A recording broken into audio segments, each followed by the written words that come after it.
Listeners, essentially, it's the same topic or a similar topic that I've discussed before, but it just won't go away. And my discussion after today is not going to make it go away either. So that's kind of a somber opening. What is it with bees and mowers, lawn mowers? Why are they so resentful of my mower on some days? And on other days, they're oblivious to it. It's always so complex. Are there neighbors involved? Or how many bees are attacking me? Or why is this happening? Is it the season of the year? There's a reason that this is on my mind, and I want to talk with you about it. And if you have some suggestions, I'd be happy to hear them. So stand by and let's talk about why exactly, if we can ever use the word exactly, do bees come after lawn mowers. I'm Jim Tew, and I come to you once a week here at Honeybee Obscura, where I do talk about something related to pertinent topics in beekeeping. Welcome to Honeybee Obscura, brought to you by Growing Planet Media, the producers of the Beekeeping Today podcast. Join Jim Tew, your guide through the complexities, the beauty, the fun, and the challenges of managing honeybees. Jim hosts fun and interesting guests who take a deep dive into the intricate world of honeybees. Whether you're a seasoned beekeeper or just getting started, get ready for some plain talk that'll delve into all things honeybees. Before I even start, I need a high degree of honesty here. Maybe this segment, instead of being named "Why Do Bees Come After Lawnmowers," maybe this segment would more logically be called "Do Bees Have an Audio Sensing System that we have not really commonly acknowledged in everyday beekeeping?" You see, it's one of those things that just all through the years I'm taught that insects don't sleep. Nope, insects never sleep. Well, in fact, yes. Now, all these years later, it does appear that insects go through a quiescent period that could be associated with sleep. Drones are bad. In my earliest years, in my first beekeeping class, drones or laggards was the word the instructor used. They don't contribute to the colony. They tie up space. They cause the bees to build the wrong size comb. Get rid of those drones. Well, I'm ashamed to tell you that I was told to do it. So for the first 2-3 years of my bee life, I was hell on earth with drones. All these years later, drones are critical to the psyche of a beehive. So a good, strong bee nest of about 50 to 60,000 bees is going to want 400 to 600 drones. It's part of their reproductive program. They really want those bees there. I was clearly taught on numerous occasions, inside beekeeping and outside beekeeping, that insects, ergo bees, don't hear. That they are just as deaf as a tree. Which brings to mind the old adage, if a tree falls in the forest and no one's there to hear it, yak, yak, yak, you know how that goes. That's almost what we're working with here. I'm going to have to probably consider hiring landscape people. I've always done this myself. Every year, another year has passed. Every year, I'm a year older. So let's don't harp on that. Let's just see how we're going to adapt to it. And I had an epiphany on my mower the last time I was cutting that this is the last year I think I'm going to try to cut an acre of grass all on my own. I've got to buy a new tractor.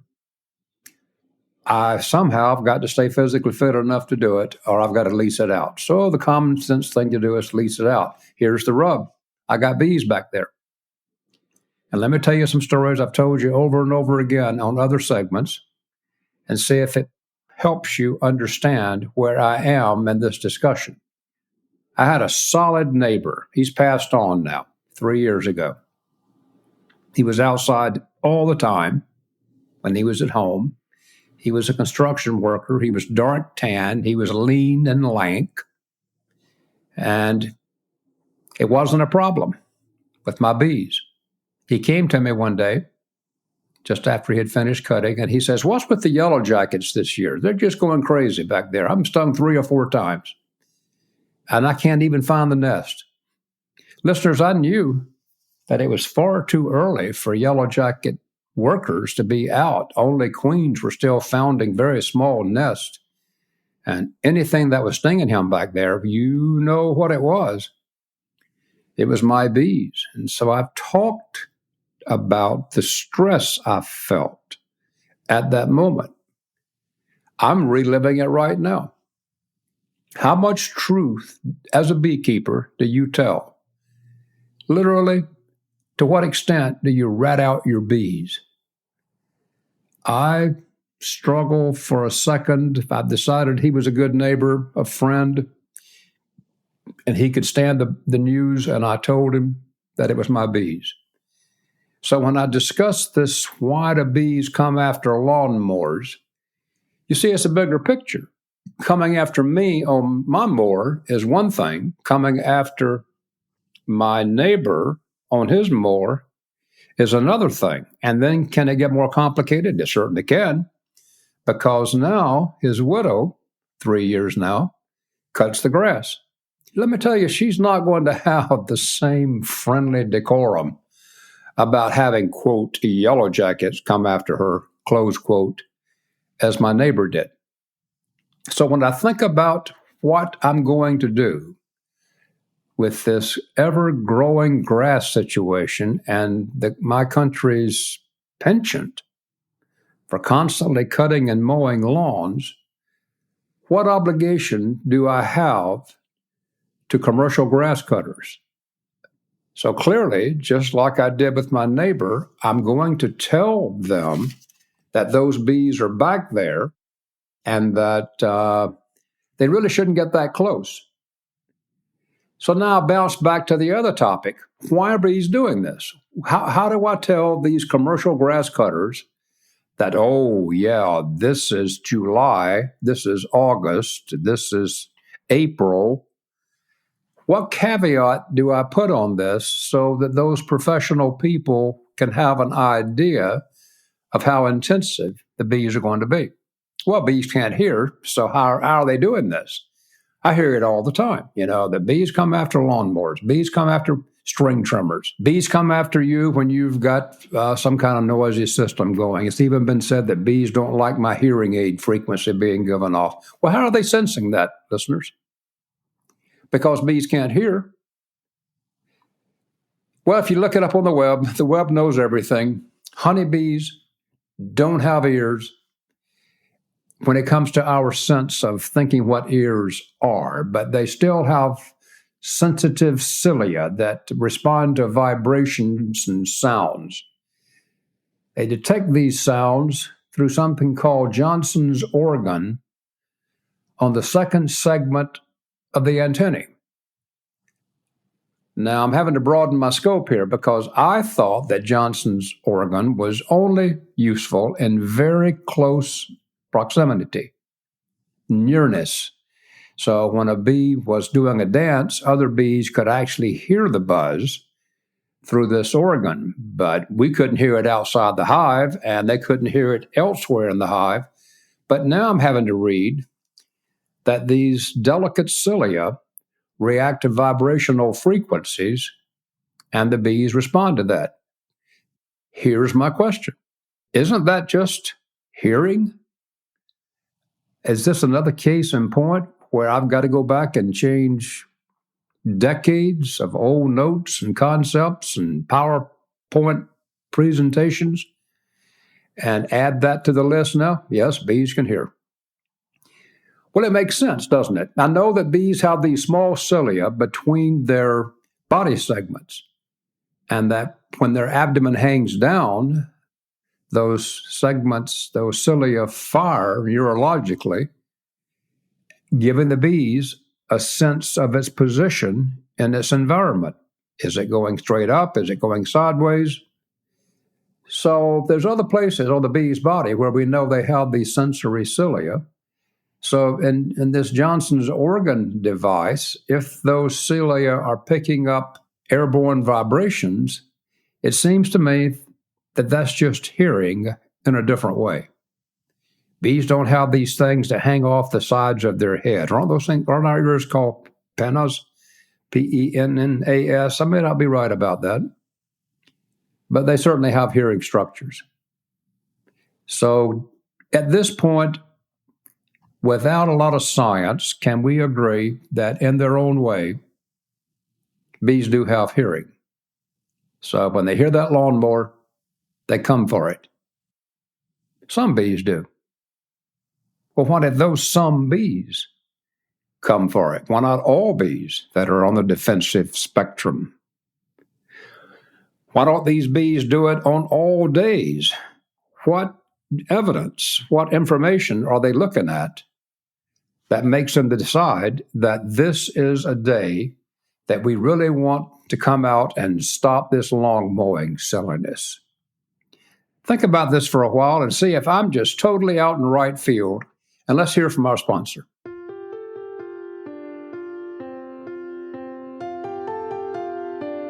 Better Bee celebrates its 45th birthday on August 20th, 2024.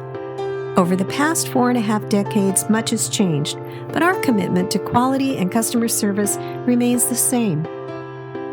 Better Bee is your one-stop beekeeping shop, offering trusted tools and innovative products like Better Comb, the Colorado Bee Vac, and the Hog Half Comb. Explore everything Better Bee has to offer at betterbee.com. It's always the big picture, isn't it?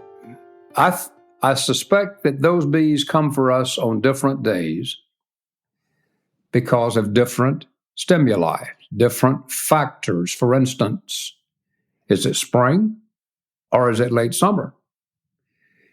In the springtime, the population is smaller, so statistically, you're going to have fewer bees that make the decision with their little supraesophageal ganglions. Oh, here's a dumb guy pushing a lawnmower. I'm going to go out and do what I can to stop this foolishness. When that colony has a much larger population, then hypothetically, the reaction is going to be much greater. And more bees are going to come out and attack me. So the spring of the season seems to have something to do with it. Why don't bees attack me in the dead of the winter? Well, what am I doing? If I'm opening a cluster in the dead of the winter, some of those bees will come out and attack me. But if I'm mowing grass, knocking down old weeds from last year, which would never happen, but if someone was doing that, I guess the bees have the ability during off seasons to realize that if you go out now, you're facing certain death. I think they were facing certain death before. So there's that factor to add in. There's a seasonal attribute to it that's important. Is it a strong colony or a weak colony? I got to tell you, I sat up bolt upright when I read that you need to look at the weak colonies probably more than the strong colonies. There's some research that indicated that the weaker colonies are more intensive about these sounds. So can we put an asterisk beside that? Because I got to get back to you later on that. I'm not sure that I'm ready to buy off on that right now. But the strong colonies, certainly, the strength of the colonies, how many bees are there? So those things have a factor to do with it. What's the environmental influence? Is it the availability of food resources? Are a lot of bees out in the field because they prioritize collecting nectar and they're not prioritizing punishing me for being on the lawnmower? Is the nectar all gone, and now that bee colony's attitude has changed? We know that happens all the time, that bees are more fussy in the late season of the year when they're defending their stock than they are in the spring of the year when they're accumulating their food reserves. So there's also a factor of to do with what the bees are trying to defend. What's their sense of this? This is as good a time as any to say it's not just auditory vibrations that the bees are sensing. Those gasoline engines are also puffing away with exhaust fumes that probably in themselves are not harmful, angering to the bees, but they're just another indicator that something is not right in their environmental universe. And everything depends on them having that honey store and their nest cohesion to survive the upcoming winter. So at that point, those bees would make the decision to come out and get me. So these are the factors, some of the factors that work into it: the vibrations, the smell, environmental time of the year, perceived threat. I haven't mentioned other stressors. If there's a raccoon or a skunk that's been harassing that colony all during the night, they're going to have a short fuse the next day, a very short temperament the next day. There was a bee guy. I wrote an article about it, and I put the pictures in the magazine, and I even had to get his permission to do it. He said he bought a zero-turn mower, and he had never used it around his bees before, and his wife was keen to use this nice zero-turn mower. So he said that he cut 2 rounds in front of the entrances, and on the second round, he's an established, knowledgeable beekeeper. He said hundreds of bees came out and were attacking him, and it flashed through his mind that he was in serious trouble. So he jumped off that mower. He's wearing those Crocs, that brand of plastic shoe that you just slip your foot in. And he stuck his foot in the belt where it goes around the pulley on the mower deck. Made him fall to the ground, ripped his Croc off, bees attacking him like crazy. He got up and he ran to the house. And when he finally got to the house and got the bee sting thing under control, he realized he had broken a toe and nearly cut another off.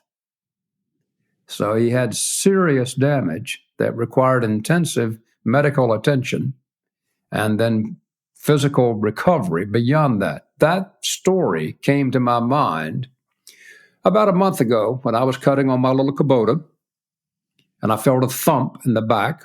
Who knows what it is? I felt another thump on a shirt sleeve, felt a thump on my neck, and then I realized that 25 yards from my colony, from colonies that I had not opened in a month, that they had decided that I was a villain on that mower and they were coming for me. So I had that guy's story in my mind because my pulley belts were exposed too. And I just gutted it out and drove the tractor out of there and thought I'll come back closer to dark to do this. I just can't get this subject out of my mind, though. Why is it mowers? If I played loud music in my apiary, would that drive my bees bonkers? If I was working on a car engine and would rev the engine somewhere nearby, is that going to cause them to go quirky? Why do they zero in on lawnmowers? I'm going to have to leave that question unanswered. And I suspect that they're not just zeroing in on lawnmowers. I suspect that it just looks that way. So what to do here?